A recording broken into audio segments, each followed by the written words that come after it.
কাদম্বিনী হত্যার প্রতিবাদে আরজি করে কলকাতা মেডিকেল কলেজে চলছে আন্দোলন। জুনিয়র চিকিৎসকদের সঙ্গে আন্দোলনের সমর্থনে রয়েছেন সিনিয়র চিকিৎসকরাও। শুক্রবারই আরজি করের আন্দোলনকারীরা অভিযোগ তুলেছিলেন তাদের সমর্থন করার জন্য সিনিয়র চিকিৎসকদের বদলি করে দেওয়া হচ্ছে। যদিও স্বাস্থ্য ভবনের এই বদলির হুঁশিয়ারিতে ভয় না পেয়ে তাদের দাবিতে সকলে মিলে লড়াই জারি রাখার কথাই জানিয়েছিলেন আন্দোলনকারীরা। স্বাস্থ্য ভবন থেকে আমাদের এই আন্দোলনের পাশে থাকার জন্য ট্রান্সফারের হুমকি দেওয়া হয়েছে।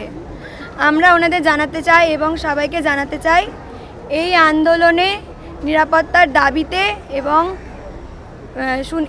যাতে করে মেন কালপ্রিট সাজা পায় এবং শাস্তি পায় সেটা সুনিশ্চিত করার জন্য আমরা এই আন্দোলন চালাবো। আরজি কর হাসপাতালের যত সিনিয়র এবং জুনিয়র স্টাফ আছে তারা সবাই আমরা এই মুহূর্তে ইউনাইটেডলি এই আন্দোলনের সাথে আছি। শনিবার কার্যত সেই অভিযোগই আবার উঠল কলকাতা মেডিকেল কলেজে। দেখেছি যে সমস্ত সিনিয়র ডাক্তাররা আমাদের এই লড়াইয়ে যারা পাশে থাকতে চেয়েছেন তাদের কিন্তু ট্রান্সফার করে দেওয়া হচ্ছে, এটা আমরা দেখেছি। তো এক ধাক্কায় ট্রান্সফার মোট ৪২ জন, এর মধ্যে ১০ জন কলকাতা ও তার আশেপাশের কলেজের, যাদের দূরে বদলি করা হয়েছে। বাকি ৩২ জনই পেরিফেরির কলেজের। তারা অধিকাংশই কলকাতা বা আশেপাশে ট্রান্সফার হয়ে এসেছেন। ১৬ই আগস্ট পশ্চিমবঙ্গ সরকারের স্বাস্থ্য মন্ত্রক ইতিমধ্যেই বিশৃঙ্খল পরিস্থিতিকে যুক্ত করে স্থানান্তরের আদেশের একটি ৯ পৃষ্ঠার দীর্ঘ তালিকা জারি করেছে। এখনো পর্যন্ত এই দুটি প্রতিষ্ঠানের ৫ জন অধ্যাপককে শিলিগুড়ি, তমলুক, ঝাড়গ্রাম ইত্যাদি কলেজে বদলি করা হয়েছে। প্রশ্ন উঠছে, তবে কি সিনিয়র চিকিৎসকদের বর্ষতা স্বীকার করার জন্য এটি একটি মরিয়া প্রচেষ্টা? তবে রুটিন বদলির কথা বলে চালানো হলেও কিছু চিকিৎসকরা যে টার্গেট হচ্ছেন তা মেনে নিয়েছেন অনেকেই। এরকম চলতে থাকলে রাজ্যের স্বাস্থ্য ব্যবস্থা যে ভেঙে পড়বে তা এক কথায় মেনে নিচ্ছেন অনেকেই। এটা হতেই পারে যে এটার কোনো এর মধ্যে নেই, এটা একটা রুটিন। কিন্তু স্বাস্থ্য ভবনের শুধু এই অর্ডার নয়, যে কোনো অর্ডার যখনই বেরুচ্ছে মানুষের মনে সন্দেহ অবকাশ রয়েছে। এই বেশ কিছুদিন ধরে, এটা কিন্তু চিরকাল ছিল না, যে এক শ্রেণীর লোক তাদের স্বার্থের জন্য, সেটা আর্থিক, সেটা তাদের সাথে থাকার জন্য তারা বেনিফিটেড, বাকিদেরকে টার্গেট করা হচ্ছে।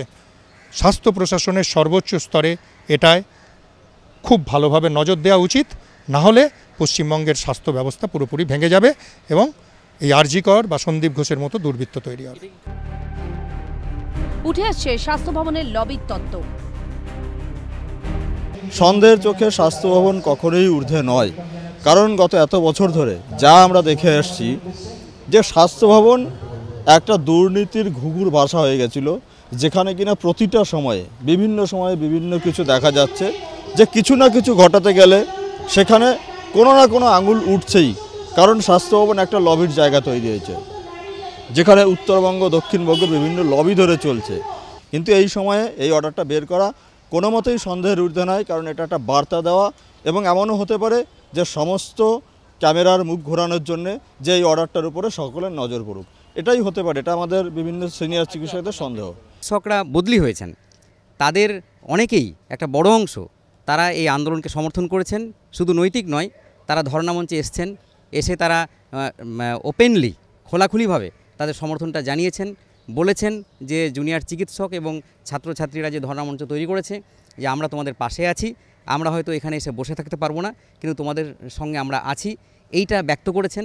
ফলে সরকার আজকে ভয় পেয়েছে, তারা দেখছে যে চিকিৎসক সমাজ সরকারের বিরুদ্ধে চলে যাচ্ছে।